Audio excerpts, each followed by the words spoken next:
¿Cómo están? Buenas noches, un placer saludarlos, rompiendo una noche de sábado, un fin de semana, y nos toca, bueno, hablar de un tema que está álgido estos días, ¿no? A ver, todos sabemos lo que pasó el 3 de enero, sabemos que los Estados Unidos tuvieron una operación quirúrgica genialmente planificada y mucho mejor ejecutada. Una operación que terminó con la captura de Nicolás Maduro. Una captura que, bueno, es parte de la seguridad nacional de Estados Unidos, que ha empezado a ver y a tener una plena conciencia, especialmente desde las gestiones de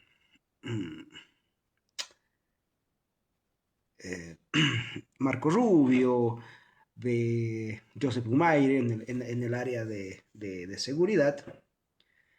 Y tenemos que reconocer que han vuelto a retomarse una vieja política que era esto de la doctrina Monroe, que era mirar la seguridad de Estados Unidos, pero en base a lo que pasaba en América Latina, de México para abajo. La seguridad de América Latina era también parte de la seguridad de los Estados Unidos.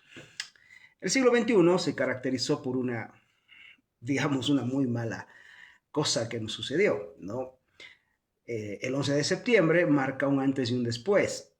El 11 de septiembre del 2001, me refiero, se rompe una política de Estado que se venía siguiendo a lo largo de los 90 para América, que significaba tres cosas: integración comercial, defensa de la institucionalidad democrática y lucha contra el crimen organizado. El 2001, con los criminales ataques a las Torres Gemelas, las políticas de seguridad de los Estados Unidos se vuelca y se enfoca en la lucha contra el terrorismo y se descuida por completo lo que pasaba por atrás. Adicionalmente, se toma Venezuela, es capturada por el socialismo del siglo XXI, especialmente por Chávez, el 99, que Chávez toma el poder. Estas dos cosas son elementos de la tormenta perfecta. Los precios internacionales de los commodities empiezan a subir. Chávez nacionaliza, expropia, estatiza, como queramos verlo, la industria gasífera, la hace completamente dependiente del Estado, dependiente ni siquiera de una institucionalidad estatal, sino de sus caprichos. Y con ese dinero empieza a trabajar y a exportar todo el asunto del socialismo del siglo XXI. Obviamente dirigidos y comandados por Cuba, ¿no? Empiezan derrocando a Yamil Mahuad en el año 2000, sigue el derrocamiento de Duhalde en el 2002 en Argentina, viene el golpe de Estado en Bolivia y el derrocamiento de Sánchez de Lozada. Hacen operaciones para descabezar a la OEA, crean Petrocaribe, que fue una forma en la que todos los pequeños países del Caribe eran chantajeados por Chávez para voltear la balanza en las organizaciones internacionales. En fin, todo se dio esto, ¿no? Lo que hemos estado viviendo en las últimas 2 décadas. El crimen internacional se dispara, Bolivia es capturada por un alfil del socialismo del siglo XXI, por el cocalero Evo Morales. Se amplía la frontera cocalera, se cambia la constitución que buscaba la permanencia indefinida de Morales, y Bolivia pasa de ser un país orientado, enfocado a la lucha contra el narcotráfico, la seguridad internacional, una geopolítica de integración comercial, para concentrarnos y volvernos una nación promotora de una lucha antioccidental, aliándonos con China, Rusia e Irán. Bien, en ese marco es que se da esta expansión, esta sombra negra del socialismo del siglo XXI, que entre otras cosas ha causado el mayor éxodo en la historia de nuestra región. 8 millones de venezolanos han tenido que dejar su país, entre 8 y 9 millones de venezolanos han dejado su país, y que no son migrantes, porque un migrante es una persona que decide, ya sea por un cambio de vida, por un cambio de trabajo, por la cuestión que sea, pero es una decisión propia dejar su país de origen e irse a otro, empezar una nueva vida, etc. Los 8 millones de venezolanos en su gran mayoría tuvieron que salir, ya sea del hambre, de una crisis de hambruna jamás vista en la región, de la persecución política o simplemente por salvar sus vidas. Son un éxodo masivo de la desgracia que significó el socialismo en Venezuela. Repito, nunca antes lo habíamos visto eso en América. Eso era un fenómeno que había pasado en Europa durante la Segunda Guerra Mundial y regímenes posteriores, cuando se vio a millones de europeos salir de Europa buscando refugio, porque bueno, estaba el nazismo, estaba el comunismo, regímenes criminales que buscaban y atentaban a acabar con vidas, con las disidencias, etcétera. Pero en América eso no se había visto hasta la presencia del socialismo del siglo XXI. Sí hubo un éxodo en Cuba, pero no fue del nivel la, digamos, de maldad y de cantidad de gente que salía y que salió de Venezuela buscando nuevos horizontes. Bien, entonces, ¿qué es lo que pasa en América Latina en la era o en estas 2 décadas y media del siglo XXI? Crecimiento del crimen organizado, que implica drogas, narcotráfico, trata y tráfico de personas, etcétera.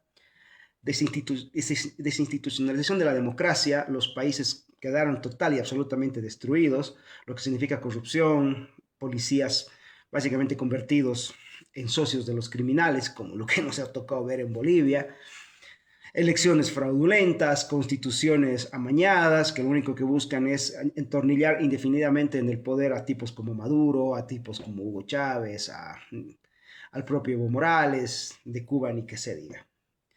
En ese sentido, es que la segunda presidencia de Trump viene marcada por esta recuperación de la seguridad. Bien, el 3 de enero se da esta operación, se da este golpe a la red criminal del socialismo del siglo XXI, pero deja al descubierto algo, que es la poca eficiencia que tiene el sistema cubano para enfrentar a fuerzas organizadas. A ver, la Revolución Cubana se ha encargado de vender tres mitos y que incluso se los enseña en las universidades, se lo pues publicita muy bien, ¿no? Yo me acuerdo en mi época universitario, se hablaba del sistema de seguridad social en Cuba, que era algo envidiable para el resto de la región, que nadie vivía desamparado, ¿no? Esta idea de que los seres humanos somos inútiles y necesitamos un papá permanente que nos esté cuidando, y eso era algo que se vendía en las universidades en la época que yo estaba. Pero es, digamos, parte de la épica, ¿no? Parte de la épica fantasiosa que se encargó de vender el régimen durante muchos años. Bien, cuando llegamos a este punto, vemos que, a este punto del siglo, me refiero de los años, vemos que la salud es un fracaso en Cuba.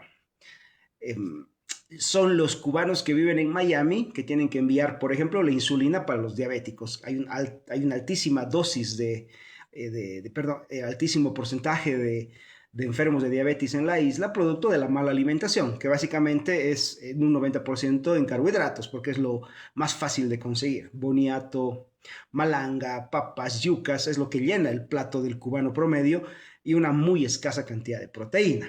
Por lo tanto, lo lógico es que el índice de diabetes se va a disparar. Bueno, esos diabéticos son tratados por los familiares que viven en la Florida o en otras partes de Estados Unidos. Los medicamentos que vienen para la diabetes son básicamente enviados por familiares que viven fuera de Cuba. Pasa lo mismo con otras afecciones de salud. Pasa lo mismo con algo tan simple como las toallas higiénicas menstruales que necesitan las mujeres cada mes. Cada mes se envían toneladas y toneladas de higiénicas a la isla por los familiares que tienen las familias fuera de la isla. Paradójicamente, muchas de esas encomiendas son decomisadas y puestas a la venta en las tiendas en dólares que tiene el propio régimen en ciudades como Varadero o Cuba. Esa es otra historia. Ahora, la educación, que era otro de los componentes de la épica fantasiosa de la Revolución Cubana, está probado que es una mentira. Y lo hemos probado los bolivianos, ¿no? Los bolivianos hemos abierto, el gobierno de Bolivia le abrió las puertas al sistema educativo cubano hace 20 años y La educación en Bolivia, en lugar de avanzar, ha retrocedido porque no estaba enfocada a buscar conocimiento científico, sino básicamente a la pues generación de un mito, ¿no? El adoctrinamiento. La idea era de poner a un Evo Morales como una especie de alfa y omega de la historia de Bolivia. Antes de Evo era todo feo y después de Evo es todo bonito. Ese era el cuento que planteaba el masismo. Y esto se hizo a través de esta ley educativa Abiliño Signani, pero que además, entre otras cosas, enfocaba también a emular de cierta manera el modelo cubano, que es alejar al niño lo más posible de la unidad familiar, tenerlo muchas horas dentro del colegio, para romper ese lazo sentimental entre la familia y el pequeño, ¿no? Lo que significaba en esencia adoctrinarlo con los dogmas del masismo. Eso era lo que buscaba la ley Abeliño Signani. No educar, no formar ciudadanos, no darles respuestas científicas a los problemas de la sociedad, sino adoctrinar súbditos obedientes al sistema dictatorial cubano representado en Bolivia por Evo Morales.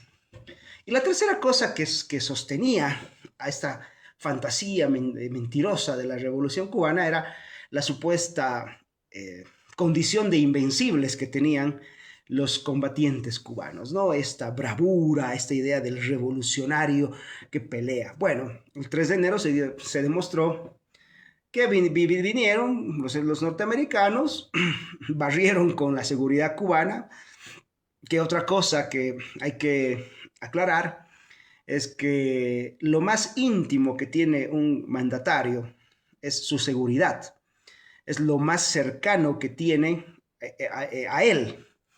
Que una persona como Maduro tenga su círculo de seguridad más íntimo conformado exclusivamente o mayoritariamente por cubanos, demuestra una cosa, que él era un títere del sistema dictatorial cubano. Algo que pasó en Bolivia en la época de Morales también, o sea, la seguridad de Morales era una seguridad cubana. A ver, esto tiene una implicación. No es que ellos estaban ahí para cuidar o a Evo o a Maduro, sino para vigilarlo. Los cubanos estaban vigilando a sus títeres o a su títere principal en este momento en Venezuela, que era Nicolás Maduro. Bueno, se vio que este sistema de defensa, de seguridad, esta condición de invencibles, de imbatibles, ¿no? de los combatientes cubanos era una fantasía. Fueron arrasados, murieron 32 de estos criminales vestidos de uniforme, pero hoy vemos a la cúpula del sistema tiránico de la isla salir a mostrar esto como si estuviéramos frente a unos héroes, ¿no? Porque eso es lo que están intentando construir. Ante la vergüenza de haber sido masacrados, de que sus fuerzas armadas no son tan infalibles como nos habían estado vendiendo, que es otra de sus mentiras, como su salud y su educación, hoy están intentando construir el mito de que pelearon hasta lo último, que los propios norteamericanos tuvieron que reconocer el valor y la bravura de los soldados cubanos, una fantasía total, ¿no? Eso es parte de, ni siquiera para el mundo, porque el mundo ya no les cree. Es el intento de mostrarle a una población cubana muerta de hambre, desnutrida, sin la posibilidad tan siquiera de conseguir alimentos, de que sus fuerzas armadas son imbatibles, ¿no?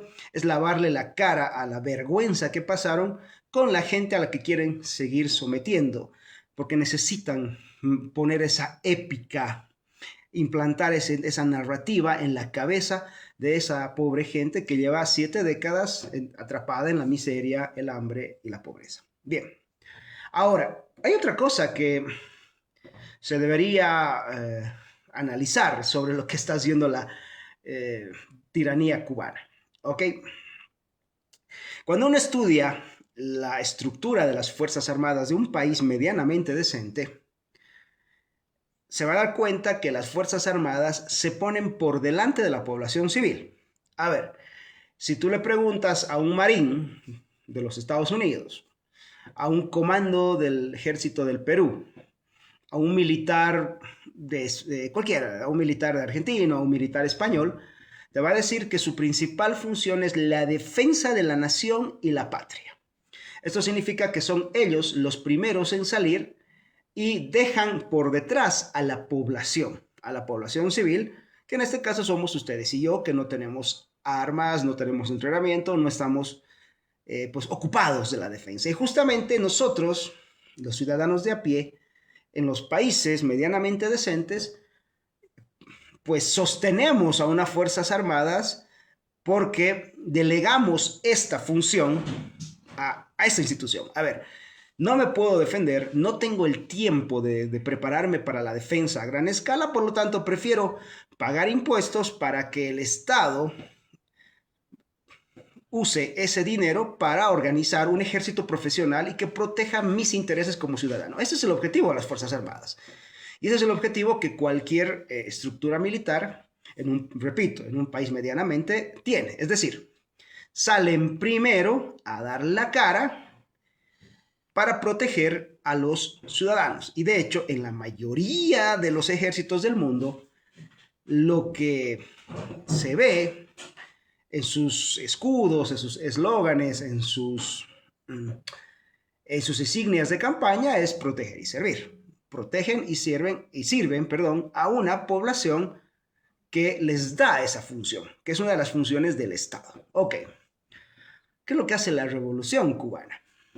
Habla de la famosa guerra de todo el pueblo. Y hay que prestar atención en esto porque no hay nada más desgraciado, inhumano, vil y bajo que este concepto de la guerra de todo el pueblo. ¿Qué significa esto?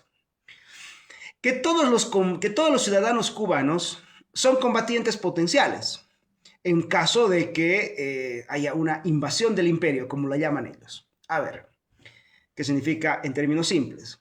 Que van a poner a una población que en este momento está desnutrida, que en este momento tiene problemas de bajo consumo de calorías. Según en instituciones de salud, los cubanos comen 30% menos de las calorías que son necesarias para un adulto. Entonces hay un elevadísimo nivel de desnutrición, elevadísimo nivel de bajo peso. Van a poner a una población en esas condiciones como carne de cañón, porque es evidente que ellos saben que esa gente no va a poder enfrentar a un ejército profesional, ¿no? Aunque ellos digan la bravura del pueblo cubano, la unidad del pueblo cubano. No, no. Es muy cruel porque ponen como carne de cañón a una población civil y desarmada y de paso desnutrida para protegerse ellos. Eso les sirve por dos cosas. Uno, alentar este cuento de que todo el pueblo está con Cuba, con el régimen, cosa que no es cierto. Hay gente que sí, que está tiene el chip muy metido y que pues se creyó el cuento. La mayor parte del cubano promedio hoy lo que quiere es salir de la isla para hacerse una vida. Están cansados de tener que preocuparse por qué van a almorzar mañana o qué van a desayunar, qué futuro le piensan dar a sus vidas, como para creerse esta fantasía. Pero lo van a hacer, van a poner a esta población como carne de cañón a ser arrasada, para venderle al mundo, uno, la idea de un pueblo unido en torno a sus líderes y su revolución, y la otra, y esta es la más cruel, van a usar esos muertos para hacer lo que hace la misma gente que hace, como actúan en la Franja de Gaza, como actúa Hamas y otros grupos, ¿no? Para vender la idea de que ha habido un genocidio contra población civil. O sea, fíjense, y esto es algo que lo vienen preparando. Yo me acuerdo el año 2004, yo vivía en Cuba. Algún día haremos un video de por qué yo estaba en Cuba y qué estaba haciendo en Cuba. Y vi que entre la segunda y la tercera semana de diciembre, toda la gente fue movilizada. La universidad fue cerrada, las escuelas fueron cerradas. Y los extranjeros más o menos que teníamos cierta libertad de movernos, hacer cosas, pusieron una especie de guetos donde nosotros podíamos seguir más o menos haciendo nuestra vida, pero se veía en el resto del país un movimiento de policía, ejército, la gente de a pie, los barrios salían a hacer cosas a las calles, a las plazas, armar barricadas. Hay una avenida muy linda que de paso fue construida por los norteamericanos hace muchísimos años y que espero que todavía se mantenga. Esa época todavía se mantenía, hace casi 20 años, que es la avenida que une la bahía de Matanzas con la playa de Varadero. Y en esa bahía estaba la Universidad Camilo Cienfuegos, que es donde yo estaba haciendo un curso. Repito, el que hacía en esa universidad es motivo de otro video. Y en esa bahía, en esa avenida, aviones pequeños pero militares aterrizaban cada cierto tiempo y volvían a despegar. Se había vuelto una especie de aeropuerto eventual, no era un aeropuerto pues solamente diseñado para eso, ¿no? Esa avenida que les digo. Y pasaban tanques. Entonces, cuando acaba ese ejercicio que se llamó Bastión, salió Fidel Castro, y, perdón, salió Raúl Castro. Fidel Castro ya estaba muy delicado de salud, les cuento luego el porqué, y salió a decir que sí, que estaba demostrado que los ejercicios del Bastión habían demostrado que el pueblo cubano y que el ejército cubano y estaba con el espíritu guerrero de José Martí, dispuesto a recibir las amenazas del imperio norteamericano y a resistir, a agarrarse a tiros con los malditos gringos, ¿no? Ese era más o menos el mensaje. En realidad, estaban haciendo un show, porque en ese momento había una crisis de alimentos terrible en Cuba, seguía el periodo especial. Hugo Chávez había hecho un show similar a ese un par de años antes en Caracas, cuando supuestamente lo habían secuestrado, cuando supuestamente le habían hecho un golpe de Estado, y luego en realidad fue un pretexto para hacer una purga dentro de las Fuerzas Armadas, y en esa línea se pega la tiranía castrista para movilizar a toda la gente. Yo me acuerdo que de esa época yo le comentaba a un amigo colombiano y le decía, ¿te imaginas que esto suceda de verdad y tengas al frente a un portaaviones norteamericano y tú declares que tu población es combatiente? Le estás autorizando a los militares norteamericanos con altísima tecnología a meterle un bombazo. Es decir, estás entregando a tu población, ni siquiera le das la posibilidad de rendirse, sino la pones delante de tus planes criminales. O sea, no hay nada más criminal que el sistema cubano. Porque para proteger una cúpula y para sostener una épica de una supuesta genocidio, porque eso es lo que van a decir después, van a sacrificar a su propia población. Repito, eso es algo que lo hacen también los grupos terroristas como Hamas y Hezbollah, etcétera, y es así como luego se andan quejando cuando, según el derecho de guerra, si yo renuncio a mi condición de civil, con estas estupideces que les mandan a hacer los dictadores cubanos a su propia población, pues estoy autorizando que los militares del otro bando me metan un bombazo o me metan un tiro, porque yo mismo renuncié a mi condición de civil al hacer este tipo de cosas. Bueno, dése cuenta lo cruel que puede ser el sistema cubano, que nos tiene la más mínima o el más mínimo reparo en sacrificar a su propio pueblo. Es decir, la revolución cubana inicialmente no buscaba esto. La revolución cubana, que fue guiada por un sector burgués pro-capitalismo en Cuba, lo que quería era sacar a Batista, Fulgencio Batista, que se había robado la elección de un país y estaba violando la Constitución. Lo que quería era sacar a Batista, restablecer el orden constitucional y llamar a elecciones. Eso era la revolución cubana de gente como el comandante Huber Matos, los universitarios, etc. No era entregarle el país al comunismo. Eso vino por la traición que Castro hizo a la propia revolución cubana y se adueñó de un país entero. Es decir, usó el pretexto de la revolución cubana para esclavizar a un país que era uno de los más prósperos del mundo en su momento, para convertirlo en una isla cárcel. Entonces, lo que está pasando hoy en Estados Unidos con Trump está demostrándole a América Latina otra de las falsedades de la revolución cubana. Por eso la izquierda en la región está desesperada de intentar sostener esta narrativa de la violación de los derechos internacionales, del derecho internacional, que esto fue una torpeza, cuando en realidad deberíamos estarle agradecidos porque nos está abriendo los ojos a toda la región y además le está dando una esperanza a los cubanos. Los cubanos están a un paso de librarse porque, a ver, son 60 años que viven bajo este yugo.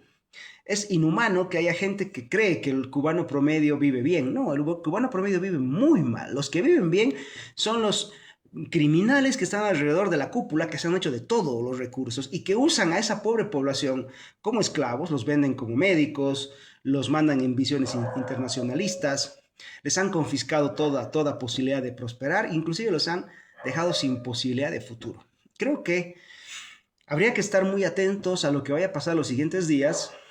Espero que el sistema criminal cubano esté viviendo sus últimos días y que, bueno, pronto tengamos noticias de la libertad de la isla. Antes de irme, Les voy a contar por qué en el ejercicio del 2004 Fidel Castro no aparece como el comandante en jefe y dirigiendo este proceso. A ver, el año 2004, en octubre, 20 de octubre creo que fue, Castro estaba en un discurso de estos incendiarios que solía dar en La Habana y al salir se cae y se rompe la pierna. Tiene una fractura en la rodilla y una parte del tobillo.